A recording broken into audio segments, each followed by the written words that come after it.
Welcome to the Comeback Code, the podcast that explores the power of resilience, determination, and the comeback stories.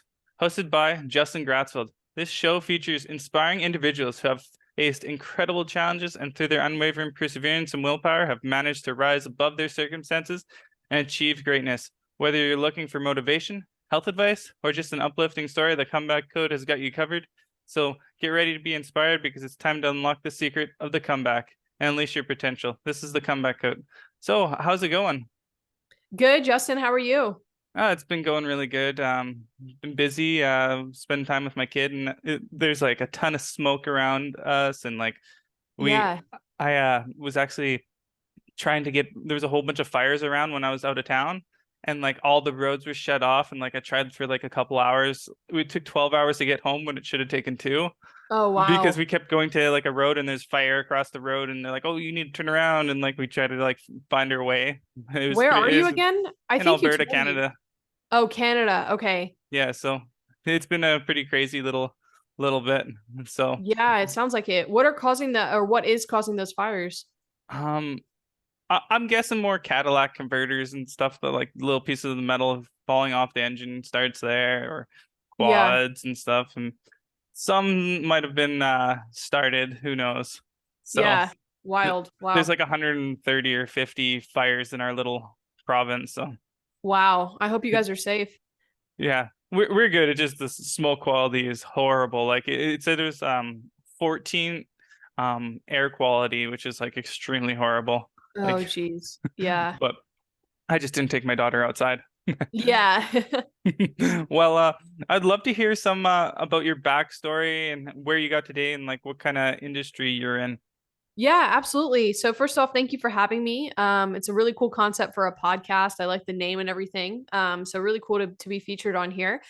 So first off, my name is Iman. I am currently a nutrition coach. All the stuff that goes with that. So certified nutrition coach, personal trainer, mindset specialist, hormone specialist, all that stuff. And I guess how I got here. How deep you want to go? Full background Yeah, or sure. Go okay? ahead. Yeah, for sure. So I was actually I just had an onboarding call with a new client today, and I was explaining this to her. So I grew up in a situation where I did not see health around me at all. So my dad worked a very highly stressful job about an hour away from our house, and he unfortunately turned to alcohol to cope with the stress and developed like full blown alcoholism. And so, growing up, when I was younger, it wasn't really as much of a problem. We moved into a newer, bigger house and a better school system and stuff. And I think the stress of being further away from his job, because it took him further away from it distance wise, along with, more expenses coming from a bigger house and a more expensive area that we were living in, just really took a toll. And so, like I just mentioned, he turned to alcohol to cope with the stress and the discomfort and things like that. So that was kind of on his side of the family. My mom's side of the family, my grandpa, who I was very very close with, struggled his whole life with diabetes, with smoking, and so kind of two prominent figures in my life were kind of the model of poor health for me. And when you see that as a young child, I find that certain people turn to the same habits, like that's what's modeled for them, and they don't know any different way, and so they kind of do the same things. They might drink, they might smoke, whatever it is. Or in my case, I saw that and I was like, I don't want to be anything like that. I don't want to be a burden on my family this way, and I hate to say it that way, but you know we had to really change our lifestyle to accommodate for my father. I couldn't have friends over because he might be drunk when they were there at 3 p.m. after school. He might be home drinking. I had a really hard time just with managing stress and stuff. I didn't even realize that I had anxiety until I moved away from for college, and people were like, "That's not normal that you're feeling this way," type of situation. So I grew up in a very stressful, just kind of like almost unsafe environment. Not unsafe in the sense that we were abused or anything like that, but unsafe in that when you're a child, your parents are a sense of comfort and safety for you. And not knowing what state of mind my dad was going to be in kind of put me in this spot where I felt like I couldn't control anything. So, how did I become a nutrition coach? Well, a lot of times when people have a lack of a sense of control in their life, they turn to exercise and food as a way to regain control. And that's exactly what I did. So throughout college, throughout high school, I gained a little bit of weight being in a stressful environment. The second I got my driver's license, I started driving to this strip of road in Maryland where I'm from. It's called Route 40. There's just fast food restaurants on either side. So I would drive there, I would get fast food, and I would eat that a lot. And I justified it because I played softball. Well, that only happened in the spring, and I sucked at softball. So I was on the bench. So I wasn't getting that much movement in, right? So I was eating a lot. I was stressed. I gained a lot of weight. A lot for my height and weight was about 15, 20 pounds. And so when I got to college, I was uncomfortable. I was eating the dining hall food. So I was gaining more weight. So I decided to get into nutrition and exercise. I started by just going to the gym, had no idea what I was doing. I started eating healthier, which for those of you listening, I'm putting air quotes around that because, I thought that cutting my portions and eating like high fiber crackers was healthier, which of course we know is not necessarily true. And I just got to this point where I really was uncomfortable with myself. So for Christmas, my freshman year, I actually asked my parents to get me personal training sessions at my university's gym. So I started working with a personal trainer, and really she showed me, the proper way to exercise. She talked to me a lot about nutrition and everything like that. And she was like, "You seem to be really into this. You should become a trainer yourself." And I was like, "No, whatever." She's like, "No, seriously, there's a really good program here that helps you get your certification." So I went through my universities. I went to the University of Florida. They had a great certification course to help you pass the NASM personal trainer course. From there, I just fell in love with it. I got completely obsessed with fitness. I started following a lot of prominent people in the fitness space. I don't know if you're familiar with like Jeff Nippard on YouTube, but he's a bodybuilder who makes kind of evidence. He's an evidence-based coach, but he makes it more practical for people. So I was following him and his girlfriend, and I got really into the whole tracking macros and stuff like that. And once I got there, it's like it's addictive once you get there and you have that control. Like I said, I had very little control over a lot of things in my life. So I finally got that control. And like many people do, unfortunately, I went too far with it. So I started developing orthorexia, which if you don't know what that is for the listener, it's kind of an obsession with healthy food. So I would be very afraid to eat things that I thought were high in carbs or high in sugar. And I did lose a lot of weight eating this way, but I also developed really bad anxiety, depression, as well as gut health problems, because when you're under eating, it stresses the body and that can cause issues with the gut. So since then, since whatever that was, 5, 6 years ago, I've still been battling with this. And that's why it's really important to me to teach women, the right way to lose weight in a healthy, sustainable way, and also help them focus a lot on the reasons why they're trying to lose weight. So for me, I wanted to lose weight because I felt like I wasn't enough, when and this gets quite deep here, but I'm happy to be vulnerable about it. Like I basically felt like the reason my father was drinking was because I wasn't a good enough daughter, or I couldn't save him from that. We know now that, or I know now, I should say, that that's not the case. You can't really control somebody's addiction and their behavior. But at the time I was like, well, in all areas of my life, I felt like I wasn't enough. So I studied my butt off. I don't know if we can swear on this podcast, but okay. yeah, I studied. Okay, cool. I studied my ass off in school. I graduated with a 4.0 GPA, which many people are like, oh my God, that's amazing. But what it took to get there was a lot of isolation, a lot of stressing myself out. And then I was like, all right, well, maybe I'm smart, maybe I'm accomplished, but I'm still not thin enough. So then, like I said, I started eating a lot less, eating way too healthy. I'd have these binge restrict kind of behaviors and stuff like that. I ended up in just a really bad place. And through learning the proper way to do this, I feel like this sense of I need to teach other people how to do this the right way. So that is the long-winded answer as to what my background was like. Well, I appreciate you sharing and telling your story, and it's always tough to try to be vulnerable and express yourself in those ways. I think a lot of people are struggling with very similar things that you have dealt with, and like the alcohol and the anxiety and everything like that. For the viewers that are watching this and maybe struggling with the same things, what would you give them as advice to try to overcome these situations, and what to kind of look for to help themselves get out of this spot to maybe find what they really want to do and passionate about? Yeah, with regards to the anxiety or dealing with like a stressful situation at home. Well, both, but let's start with the anxiety first. Yeah, so anxiety is really tough. Obviously, I studied psych in college, but I'm not a clinical psychologist by any means. So this is just kind of what I guess has helped me. But and I still struggle tremendously with anxiety. I know now that a lot of it comes from the fact that my gut health was so poor. So I'm currently working with a functional nutrition coach because coaches need coaches too.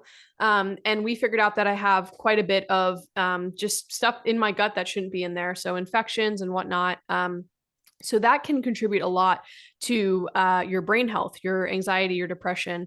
So as I've worked through that, it's been really helpful. I'll say what has worked for me is just I mean, taking care of myself is like a non-negotiable for me. So people ask like, "Oh, how do you have such an easy time eating healthy and getting to bed on time and stuff?" And I'm like, "Because if I don't do that, I will feel like such shit that I cannot function." And so a big part of it, I think, for a lot of people is making this commitment to take care of yourself. Doing the basics, getting to bed at a reasonable hour, timing it to where you go get in bed, 9 hours before you need to wake up because you're going to lose an hour of sleep as it takes you time to fall asleep and stay asleep and all of that stuff. Eating well, exercise has been a big one for me. And of course, I've abused exercise in the past. I feel like I have a very healthy relationship with it now, which I'm very grateful for and proud of myself that I've worked on it. But proper, appropriate movement is good. Walking has been a huge one for me. So getting outside, getting in nature, getting fresh air. And then I think a big part of anxiety, and I was having a conversation with one of my clients yesterday about this, is like a lot of anxiety comes from not taking action on something. So she was telling me how she's really anxious right now about her finances. And I said, "Well, when was the last time you sat down and you looked at your finances and actually took a genuine look at where your money is going?" And she's like, "Yeah, I just did that for the first time and it was actually helpful for my anxiety to actually see what the problem was." So for many people, this anticipation of something bad happening is worse than just doing the thing that you think is going to be so bad. So those are ways that I have helped. Of course, I mean, I've been in therapy multiple times. I think if it's really bad, you do need to seek professional help and make sure that somebody who's trained to go through that with you can help you with that. So those are my tips for anxiety. I think if you grew up in a household where there was trauma or there was a lot of stress and things like that, you have got to find a healthy way to cope with it. And that's of course easier said than done. But many people just carry this with them and they think it's normal or they don't think much about it. And then it shows up in different ways later on in life. For example, I've worked with people who have been sexually abused in their past, and that's of course a very big trauma. And now we look at, they're trying to lose weight. They've hired me or one of my coaches to help them lose weight, and they have a really hard time with it. And we kind of dig deeper and find out that anytime that they lose weight, they sometimes get unwanted attention from the opposite sex, and they don't want that.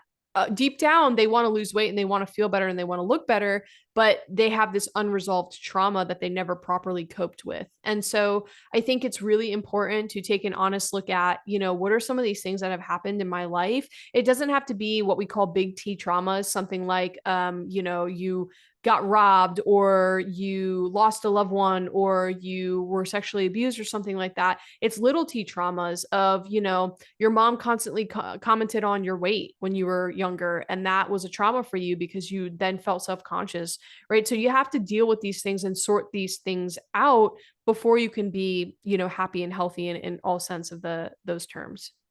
I think as a kid, you just want to be approved of and Yep. accepted. And I think no matter what is going on, your parents could be doing the best job possible and trying to do, but you still might feel this way and feeling Mhm. inadequate and everything. Um, I've seen so many people that have gone from like your side of the story to all over, to some people that just have like the perfect family and they're still like upset and sometimes even like suicidal and that. Yep. And like I was at a point where I felt like I have great parents. They put me in sports. They made there's no alcohol, like no drinking, nothing. Mhm. And like it was like sports. You got to be like compete, compete, compete. And then my dad went into the Hall of Fame for wakeboarding, and I had all this pressure of he's like the president of like five associations and organizing all this. I'm like, how am I supposed to add up to what he's been doing and be as good as him and better because he wants me to be better, and then like you start putting all this information in your head of not being adequate enough when he just wants you to um be who you want to be, and like everything starts going through the head. So I think no matter what your parents do, you in that situation of being young and trying to grow up and be as good as you can, there's always a factor, and it's like everyone's is very unique and individual and matters just as much as anyone else's. So anyone that's Yeah. listening, don't like discount what struggle you might be going through because Yep. it's just as important because you haven't dealt with something on that attitude. So Yeah, I really appreciate that you brought that up because I think a lot of people sort of just disregard these issues that they dealt with and they just think, well, my parents didn't hit me, I'm fine. It's like, no, like you said, no matter how hard you try, and I know you're a parent, like no matter how hard you try as a parent, there are going to be things that you don't do well with your kids or you don't do right. And it's important to address those because they show up in a lot of different places in your life. They show up in your relationships. They show up in, I'll give you an example. So in my relationship, something that wow, I've never talked about this before, but this is cool. So something I really struggle with in my relationship is when I was younger, a lot of times my dad would come home really late, not only from working late because he worked far away and he worked long hours, but sometimes he would, get off work and instead of coming home, he'd go to a bar, have a few drinks before he got home. So there were a lot of times where, on a good day, he'd come home at 6. And as his problem got worse, he'd get home from work, quote unquote, at like 8 p.m., 9 p.m. And as a, kid in middle school, I'm going to bed around that time, right? Or shortly thereafter. So now if my partner gets home late for work, I feel really triggered by this. Right. And so I have to have an honest conversation and be like, look, I don't expect you to be home at 6 p.m. every single day or 5 p.m. But do know that if you're going to be late for work, please just let me know and message me and say, hey, I'm running late. Like everything's all good. Just want to let you know because that brings up those feelings of anxiety for me because that was something that happened to me as a kid. Right. So something as small as this affects your relationship, your mindset, your attitude towards life. And it's something that has to be addressed for sure.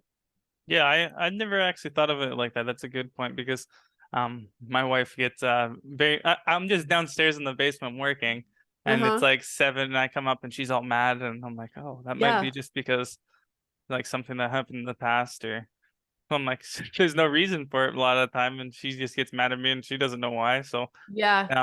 that could be like a factor from the childhood or whatnot. So Yeah, that's really for cool to sure. see. And even just communication too, like, she might be really bothered by that, but she hasn't like talked to you about it. You have no idea she's bothered by it. So you keep doing it. And then, it's just a lack of communication there. But yeah, absolutely. It could have certainly been something that has affected her previously in life that's coming up now in your guys' relationship. Hmm. Yeah, I would love to hear more about the your experience with like functional nutrition medical. uh, Yeah. Absolutely. This is something that I do not claim to be an expert in at all. In fact, I'm starting a mentorship with my coach this upcoming Monday because I'm not an expert in it, but I would like to become one. So, I've just noticed that I've been coaching women for long enough to see that maybe 30 to 40% of the women that come my way who have been dieting their whole lives, who, have been struggling with their weight their whole lives. Yeah, maybe 30-40% just need to clean up their diet, get a little bit more movement in, improve their sleep, and, the basics. The other 60 to 70%, if I'm being fully honest, are coming to me eating, how could you be 230 pounds and not lose weight on 1,500 calories? Like, where is that disconnect? For those of you that aren't sure, like 1,500 calories is not a lot of food at all. And so I'm starting to scratch my head as I'm doing these, working with these clients and stuff. And I'm like, where is this disconnect? What is going on? How are these people eating so little and having such a problem losing weight? And what I've come to find out through experience with clients, through research, through, talking to other coaches and stuff is like, we as a country, we're just not metabolically healthy. There's a lot of things that go into slowing down the metabolism. It could be a gut health problem, like what I'm dealing with. It could be thyroid issues. It could be, adrenal fatigue. There's all sorts of different stuff that shows up for people. And don't get me wrong, it's not always as complicated. Sometimes you just lose some weight by improving your habits. But I found that a lot of people are coming to me with these functional cases, and I need to learn how to treat them, because if somebody comes to me with gut health problems and I don't know how to fix it, they're not going to get good results losing weight. If somebody comes to me with PCOS and I don't know how to fix it, they're not going to get results losing weight. So I've gotten really interested in the functional side of nutrition as opposed to just here's your macros, eat off this list of foods, good luck. Yeah, it's insane. Like my one client, he came to me, he would eat 200 to 0 calories for 4 days in a row. And then on the fifth day, he'd go to McDonald's or something, maybe get like 2,000, 2,600 calories that one day. Yeah. And he has gut issues. And then the next 4 days, 200 or less calories for those days. And he's like 272 pounds. Mm-hmm. And he's like, I'm gaining weight. I don't understand. But it's like, your body's metabolism's here, and then when he gets at 2,600, it's like I'm just gonna store it all as fat. It's gonna store. Yep, So absolutely. it's crazy. Now he's eating like 3,200 calories. It's like I've lost so much weight. It doesn't make any sense to me. Yeah. Yep. Yep. But yeah, I used a functional neuroscientist for my brain infection. Very Um, cool. so it was really cool to see that aspect. And like my neurologist actually, he said, well, your brain, this hasn't been studied enough to be passed by the medical community for us to diagnose you and give you any help to be covered. So he's like, so you need to go to like a functional neurologist Mm-hmm. and there's not neuroscientist and work with him, because they're allowed to do things that haven't been approved Mm-hmm. by the medical. And like, so I went through that whole thing and spent an arm and a leg, Yep. but I was like, I'm glad that I had some money saved up to fix my roof and redo my siding, because I used that all, and then we ended up selling our house too to fix everything. But yeah, it was cool to go through like everything and like how they break down the whole problem, and not just like, hey, take this medicine, maybe this will Yep. work, maybe this will work. Like Yeah. I went to the doctor one time and he's like, I'm like, hey, I'm not able to really walk, and I'm having extreme head pain and like all these different things, and like I'm losing function of my body. He's like, I had a client that was dealing with migraines, and this antidepressant worked for him. You want to Yep. try it? Well, the I took it 1 day of using, and I couldn't feel emotion. I couldn't Yep. feel happiness. I didn't care about my daughter. I didn't care about my wife. The cool Yep. thing was I had function in my body, but the thing was I didn't have it took the limiters off my body. So like I could lift way more weight than I should physically Mm. be able to, and then hurt myself. And it just pretty much took everything and made I was like, I wouldn't have cared to jump out of the building. Like I I'm a very I do a lot of dangerous things that shouldn't be always um done. Like I like to be like extreme sports kind of thing. And taking that barrier off of, hey, I shouldn't do this, like this is really Yeah. dangerous, and then I'm already doing some things that I probably really makes things crazy. So I was like, my wife, after 1 day of them, she's like, I'm throwing these out. Yeah. Like, If you don't mind me asking, and I'm sure you've talked about this before, I haven't had a chance to listen to several episodes of your podcast, but what type of brain infection did you have? Like, was it from like heavy metals, or what did they so find? so the crazy thing was the doctors couldn't figure out anything. Oh They wow. they just Like I went in, I had full body paralysis. The ambulance took me in. I was like, and they're like, "Oh, you're as healthy as a horse after being in there for 12 hours." My wife's like, "He can't move. How is he as healthy as a horse?" And then he's Yeah. like, "Maybe you're having seizures, so we're just gonna take your driver's license away." Oh, wonderful. Great And then solution. I went to a different neuroscientist, and he's like, "What the hell did they do that for? Like, that doesn't make any sense." He's like, "This isn't even so." Like, he wrote it back, but like, it was like pretty much I had no help in the science because it's was something that hasn't been studied enough and hasn't been improved. So what was going on was I've had like 23 recorded concussions because I started wakeboarding at Mm, 3 years old and competing in like contests at 3 years old. And like I wow. went to worlds and nationals and like all these different ones. And like one of my concussions was at nationals, and I had paralysis for 7 hours from a fall, and then permanent headaches, and then I was getting like 2 to 4 nosebleeds a day because of the pressure malfunction in my nose Wow. and like a bunch of things like that. So all these concussions added up, and I'm dealing with permanent headaches like still to this day. It's been like 15, 16 years. And um what happened is our house flooded a year previously, and they removed the asbestos, they fixed the mold issues, they tested all good. But US and Canada don't go onto like this micro mold particle that like Sweden tests for it, and it's very newly found, so they haven't brought it in Mm, to these areas. So people with brain injuries can't filter out this micro mold, so it gets into the blood-brain barrier, and then pretty mm, much eats your brain, and your body doesn't know that what's going on. So pretty much right. like there's this mold in myself that's just like eating the brain and taking off function. And then it turned off all the hormones in the brain, so I was running purely on adrenaline. Yep. And then That doesn't feel good for anyone who's wondering. That does yeah, not feel good. and my Yeah. body went into fight or flight mechanism, and then there's the Yep. next stage, which is freeze. So it's like if you're getting attacked by a lion and you're a gazelle, eventually your body just turns off your nervous system so it doesn't feel any pain and prepares to Yep. die. So my functional neurologist is like, yeah, your body's just preparing to die.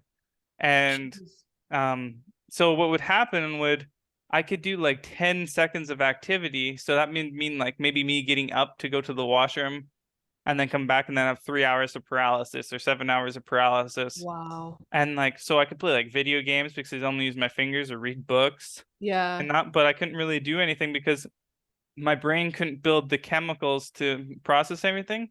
And then when I was going through the neuroscience aspect, he had like this little thing that with all these electrodes on my brain, and we'd watch like TV and say if my brain did something that it wasn't supposed to be in the neural pathway, it would dim the screen or lower the volume to tell your brain, hey, that's not the right way. And Mm, the crazy thing was, instantly after taking that off, something would change. Maybe I couldn't walk at all. Maybe I couldn't talk. Maybe, but you only can do it um every day to 2 days. So I was driving 2 hours to this medical clinic wow. every 2 days to try to figure out what and try to, but the thing was, I didn't have enough energy to produce all these. So a lot of the time it was just um like at one point it got rid of my headaches, but like I can't walk or move anything. So it's like then so it's just transferring to different parts of the brain because my body wasn't producing energy. And then Wow. eventually I like my wife was had a newborn, and she was on maternity leave, so she was taking care of her and me. And Wow. then we end up losing our house, and like so we had to take a huge loss. Like we sold it for 269, and then we bought for 307. So, Wow. and then plus the realtor fee or the bank fee for like 15 grand that you got to pay them for Yeah. selling the house. So then we lived in an RV for 7 months while I was rehabbing. And the best thing was, as soon as we got out of the house, I started to get better. And like, I was able to, like, I walked a block April 26th, 2 years ago. I walked my first block with a walker, and then I moved up to like, didn't have to use a cane. So I walked a kilometer, July 16th. And then September I ran 5K, and November 18th, I think it was, I ran a marathon. So Wow. That's yeah, really cool. I got the chills just listening to that. I mean, talk about overcoming adversity and just having a mindset of not giving up and everything. Very, very cool. yeah, but it's I think is a really big blessing to me for that stuff to happen. Like I beforehand, I was always in pain. I was suicidal. I was doing firefighting and some stuff like that, and I quit that because of some of the symptoms. Anyways, but pretty much I wasn't appreciating life, and I didn't pretty much was just miserable and like, oh, why me? Why me? Why me? And then Mhm. after that, I was like, hey, I'm blessed to get up out of bed. I'm blessed to be able to walk. All these different things are just blessings to me. So I'm like, I want to try to accomplish all these different things that I never even dreamed of. Like I never had one to run. Like I Yeah. hated running. Like I play basketball, but I'm like, I hate running. I'm like, if I want to run like 100-mile race just to have them bucket list and just do more and you appreciate life a lot more because uh you always like have this like I still have like this fear that I might get it back and like I could die any day. So Mhm. you want to make sure you make the most of it while you have it. Yeah, beautifully said. And I mean, I really relate to that. Like when I was going through all the crap with my dad, I really resented him and resented my situation. And then now I'm like, well, this is kind of my superpower, you know? Like I have learned how to read people's emotions because I always had to read how he was feeling and what was going on with him. You know, and I've developed empathy and I understand, you know, how stress affects you and stuff like that. And this all helps me, I think, at least, hopefully my clients feel this way, but I think this helps me become a better coach. And I think that's a good lesson to, you know, emphasize to your listeners and to your viewers is like your your trauma in life, your biggest weakness, your biggest setback is your superpower. You just have to tap into it. Hmm. I think it's just the biggest thing is um looking at what you're grateful for throughout the day versus what's negative. And like we're Mm-hmm. programmed with the news and everything to always look at the negative, and we have what 50 some thousand thoughts a day. And if Mm-hmm. they're that's consuming you with all this negative, so if you can just make that switch of hey, this is actually a positive, like a lot of people when they're trying to do like a diet or trying to lose weight and something goes wrong, maybe they crack down and they binge ate a whole bunch of food and they feel terrible that they did it. Well, the week before, maybe you weren't dieting and you weren't actually looking and you were binge eating and didn't care. But now you notice that you care, Yeah. and that's a huge change. So that's a win. It's a win that you binge eat because you know that you're actually making progress and stepping forward, but you have to change that mindset of what a win is and what isn't. Yep, absolutely. So for you, how do you find the best way to keep yourself motivated and keep like the momentum going when you do slip up and have those moments where things get tough and maybe you Mm-hmm. don't want to do something and life's hard on you? Yeah, for sure. I mean, I'm going through a tougher time right now just with my health and everything. Like basically I hired a coach who's one of the best in the industry and we're still having a hard time, I should say, figuring out what's going on with my gut. I've been through some pretty strict protocols the past few months and things like that. And so I think for me, I mean, I'm not gonna lie, I go through periods of depression where I don't want to continue doing things. I don't feel motivated. I want to just dissolve my business and not deal with the stress. Like I 100% feel that. I think it's a matter of like there is no other option for me, really. It's like quitting is really the only way to fail. And so, yes, I have moments where I take a break or I feel sorry for myself or whatever it is. But I've noticed this about myself that no matter how many times I say, forget it, I'm just going to quit this business. I'm like, just going to eat whatever I want. My gut's going to be fucked anyways, like, whatever. I have those thoughts for a little while and then I come back to that's not who I am.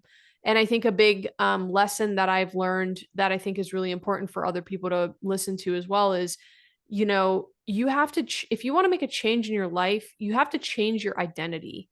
So I had this conversation. I know I keep bringing up conversations I had with clients, but I think it's really valuable to kind of go over some of them.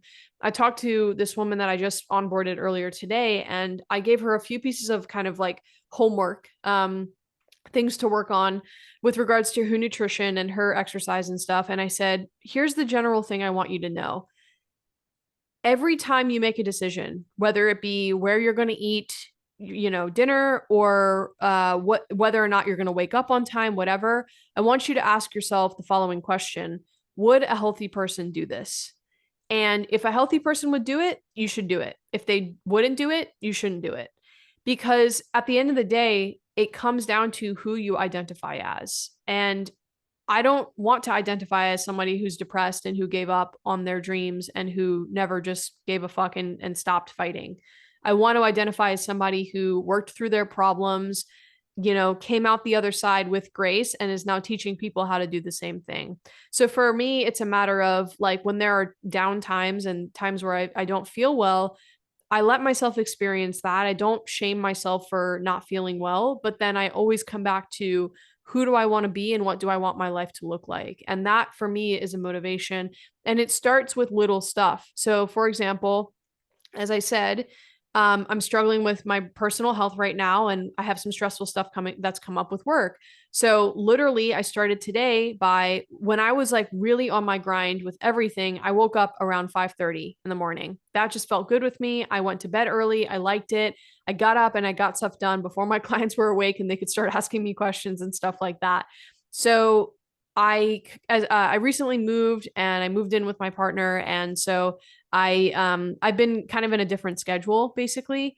And so I started waking up later and later and later, and it kind of took me away from who I really was and who I wanted to be. So literally this morning I went from setting my alarm to 6:30 to 6:15. It's a small change, but 15 minutes I got a little bit ahead before I had my client calls this morning. And yeah, so it's little stuff like that where you just kind of have to like build up momentum and keep you going, because you're not always going to feel motivated. In fact, you're going to feel motivated less than you're going to feel unmotivated. So you have to rely on your habits and your structure and a little bit of practicing discipline as well. Yeah, very well said. And like, I'm dealing with the same thing with my wife.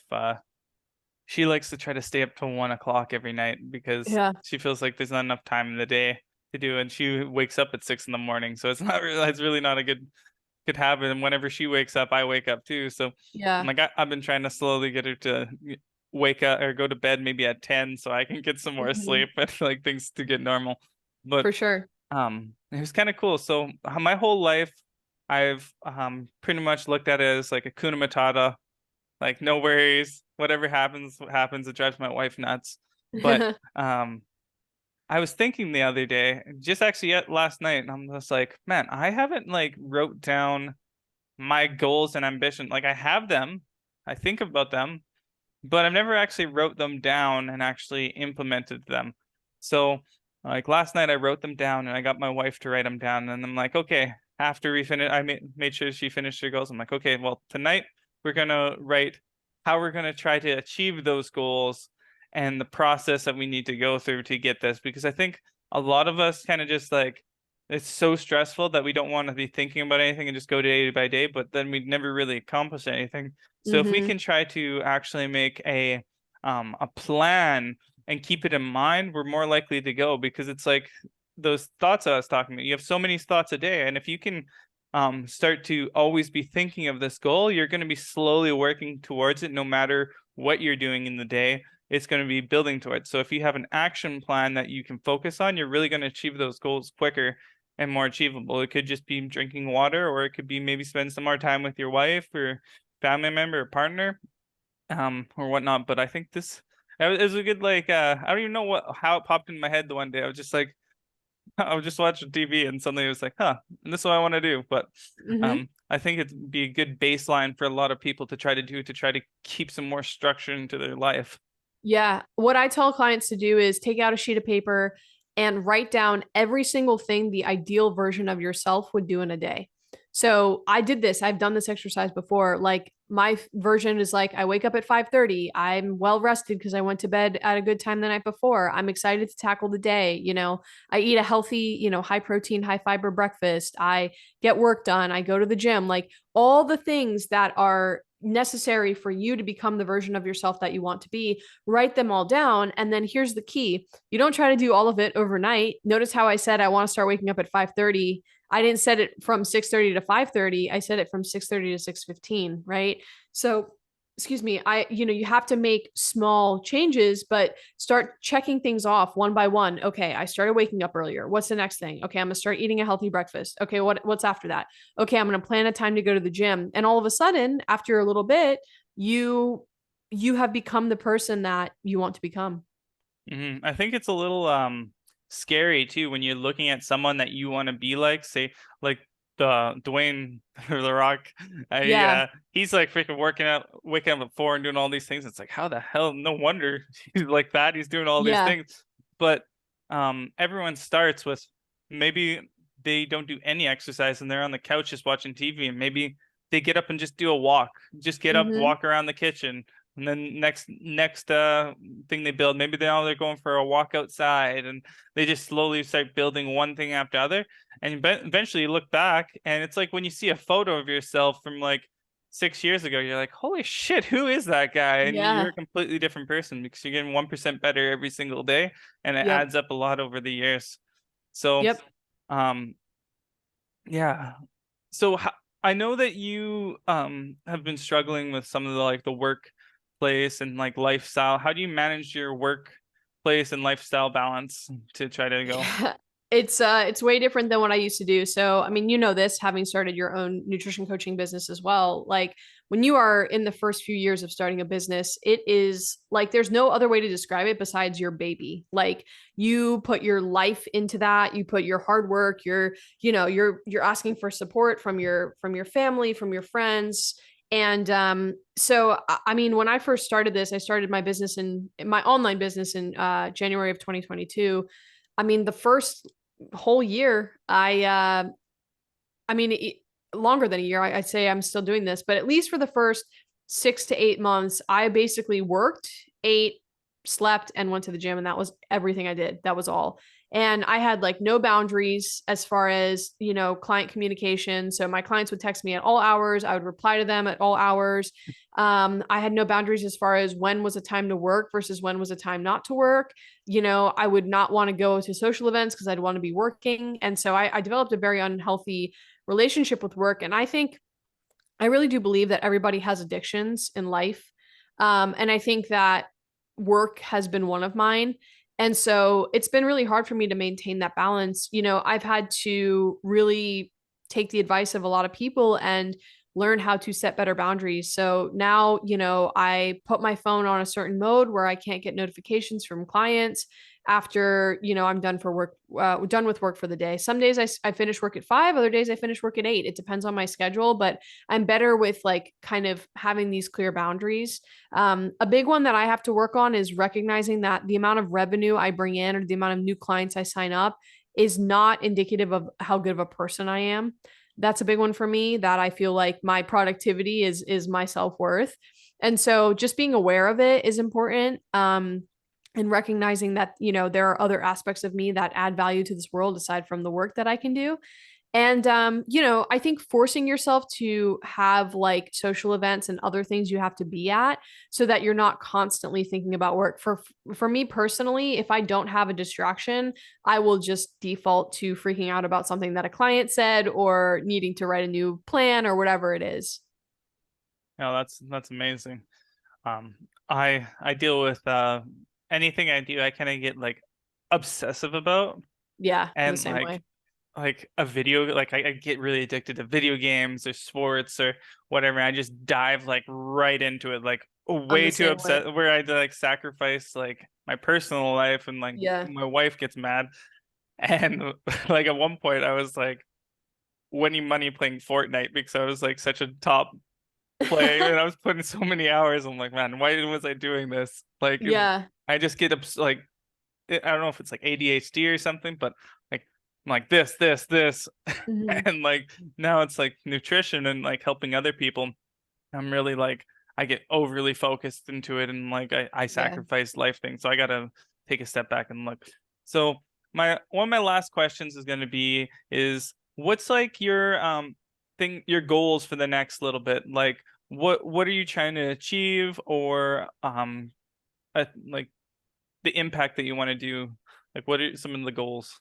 Yeah, awesome question. And I appreciate you asking. It's going to give me a chance to reflect. So, as I mentioned, I definitely want to get more comfortable working with these more difficult functional health cases, and just be able to serve a wider variety of people and not feel helpless when somebody comes to me with really screwed up blood work or really weird symptoms or anything like that.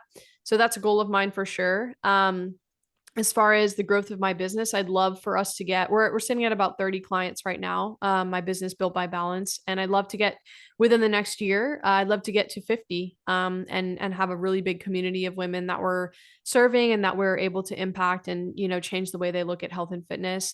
Personal goals, like I mentioned, I just moved to kind of a newer city. Well, I moved to a place that's new for me. It's not a newer city, but I moved from Maryland to North Carolina, and so I'm trying to build a better kind of squad of people here that I can hang out with and stuff like that, and have some bigger social ties and kind of have some roots here as well. So I would say those are my three main goals.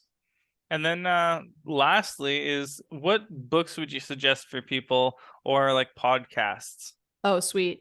I gotta shamelessly plug my own podcast. If you're into the mindset stuff, I do have a podcast called The Mindset Diet, where I talk a lot about some of the psychological stuff that goes into losing weight. So, of course, you gave me the platform; I had to do it. As far as like more well established, I'm not sure if you've mentioned this to your listeners before, but the first podcast I religiously listened to was the Mind Pump podcast. They are awesome, very practical advice, and the three guys I've met them, well, four with the producer, but I've met them several times. They're like the nicest people ever.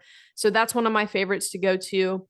I really do like, as far as books go, I like a book called The Genius Life by Max Lugavere. So he talks a lot about just simple things we can do as far as nutrition, sleep, exercise, to kind of have like a more well-rounded, healthy life. I'm trying to think what else. You said books. Let me think if I've read any good books. Atomic Habits by James Clear is a huge one as far as building, habits and setting realistic goals and being able to stick to them. So those are the ones that come to mind for me. Awesome. So where are we able to find you if any of us wanted to get a hold of you or listen to any of your stuff? Yeah. So, like I mentioned, my podcast is called The Mindset Diet. I'm actually, after we get off this, I'm about to go record an episode of my own. You can follow me on Instagram at built by balance _ Iman. And then you can find me on Facebook if you search Iman Whyte. I have a private Facebook community as well. We mostly serve women. But I have one male client who's kicking butt. They're easier to train, I'll say. But yeah, that's where you can find me online. Awesome. Well, I really appreciate your time and coming on and sharing all your insightful information and story. And hopefully I'll bring you back on for some other time and we can talk more. Yeah, sounds good. Thank you.